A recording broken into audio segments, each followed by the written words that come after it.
السلام علیکم، کیسے ہیں آپ؟ امید کرتا ہوں آپ ٹھیک ہوں گے۔ میں ہوں بشارت حسین اور آپ کی خدمت میں حاضر ہوا ہوں ایک اور واقعے کے ساتھ۔ ایک ملک کا بادشاہ تھا، اس نے ایک دن ایسا کیا کہ جتنے بھی اپنے دوست احباب تھے، ہم منصب لوگ تھے، سب کو بلایا اور اپنے گھر میں محفل رکھی اور دعوت، کھانا پینا اس میں مشغول ہو گئے۔ کچھ شعر و شاعری کا بھی پروگرام تھا، تو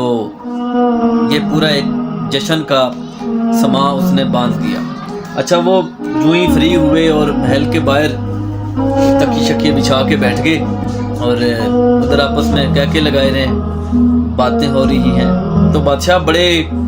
فخر کے ساتھ، بڑے غرور کے ساتھ کہتا ہے کہ میں دنیا کا سب سے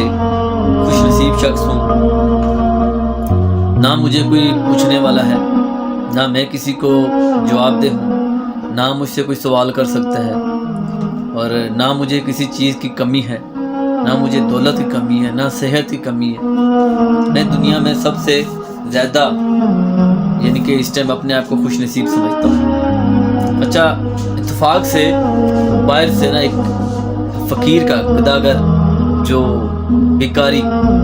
اس کا گزر ہوتا ہے، تو وہ جب یہ ساری باتیں سنتا ہے تو وہ بادشاہ سے ڈائریکٹ مخاطب ہو کے کہتا ہے کہ اللہ نے آپ کو سب کچھ دیا، طاقت دی، روپیہ پیسہ دیا، عزت بھی دی ہے اور نام بھی دیا ہے، آپ کو کسی چیز کا ڈر نہیں ہے، کسی بات کا خوف بھی نہیں ہے، آپ کسی کو جواب دہ بھی نہیں ہے، لیکن مجھے یہ بات بتائیں کہ میرا کیا قصور ہے؟ اور آپ کو اتنا بھی ڈر نہیں کہ خوف نہیں ہے کہ آپ سے جب میرے بارے میں پوچھا جائے گا تو آپ وہاں کیا جواب دیں گے؟ اور یا آپ کو مجھے دیکھ کے خوف نہیں آتا، مجھے دیکھ کے ڈر نہیں لگتا کہ میں آپ کے ملک میں، آپ کی سلطنت میں در در کی ٹھوکریں کھا رہا ہوں، بھیک مانگ رہا ہوں، تو کیا آپ نے اس بات کا جواب نہیں دینا؟ تو بادشاہ کو یہ بات بڑی فیل ہوئی، بڑی لگی،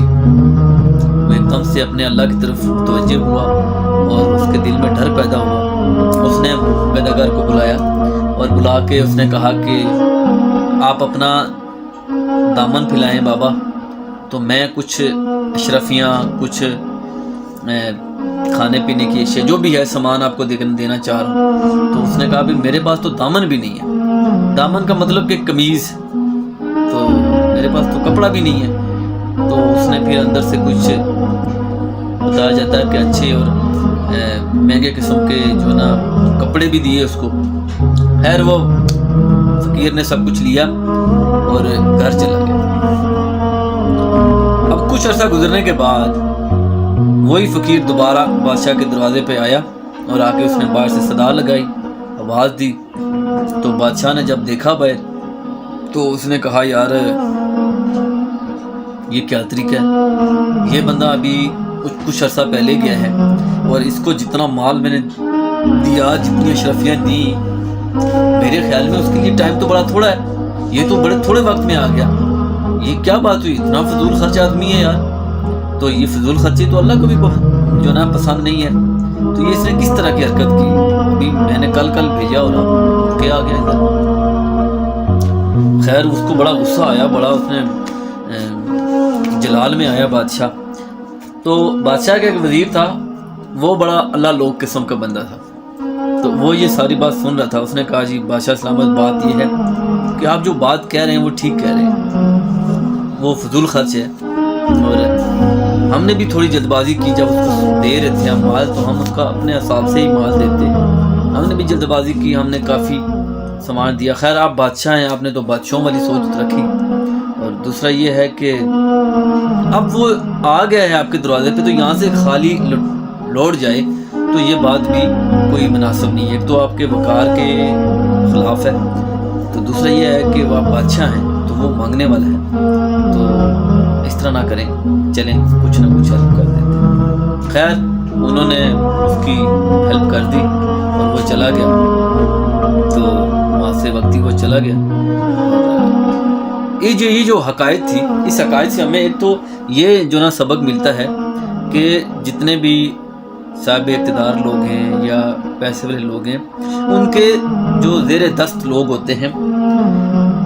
ان سے کبھی غافل نہ رہیں، ان کو اپنے نوٹس میں رکھیں، ان کے مدد امداد جو بھی جس طرح سے بھی آپ کر سکتے ہیں کریں، ان سے غافل نہ ہوں۔ اور دوسری بات ہمیں یہ چلتی ہے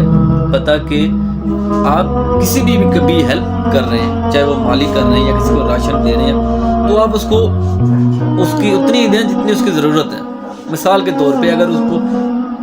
1000 روپیہ اس کا ایک مہینے کا خرچہ ہے تو آپ کوشش کریں کہ آپ 1000 ہی دیں۔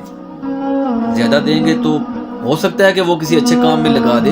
لیکن یہ بھی ہو سکتا ہے کہ اس کو جب پتہ چل جائے کہ یہاں سے مجھے اتنے پیسے مل جاتے ہیں تو جو کام اس کا 1000 میں ہو جائے وہ 2000 میں، تو وہ فضول خرچی میں آ جائے گا۔ اور تیسری بات یہ ہے کہ جب بھی وہ کوئی سوال کریں آپ پہ تو ان کا سوال بڑے غور سے آپ سنیں، ان کے سوال پہ برہم نہ ہو، پریشان نہ ہو، کیونکہ آپ دیکھیں کہ آپ نے جو بھی میٹھا پانی ہوتا ہے نا، تو جنگل میں جو میٹھے پانی کی نہر ہو یا چشمہ ہو تو وہاں پہ چڑیوں کا بڑا آمد و رفت ہوتا ہے، ٹھیک ہے، وہ اس پانی کے گرد رہتی ہیں، وہ اپنے گھر بناتی ہیں وہاں پہ۔ تو جس طرح کے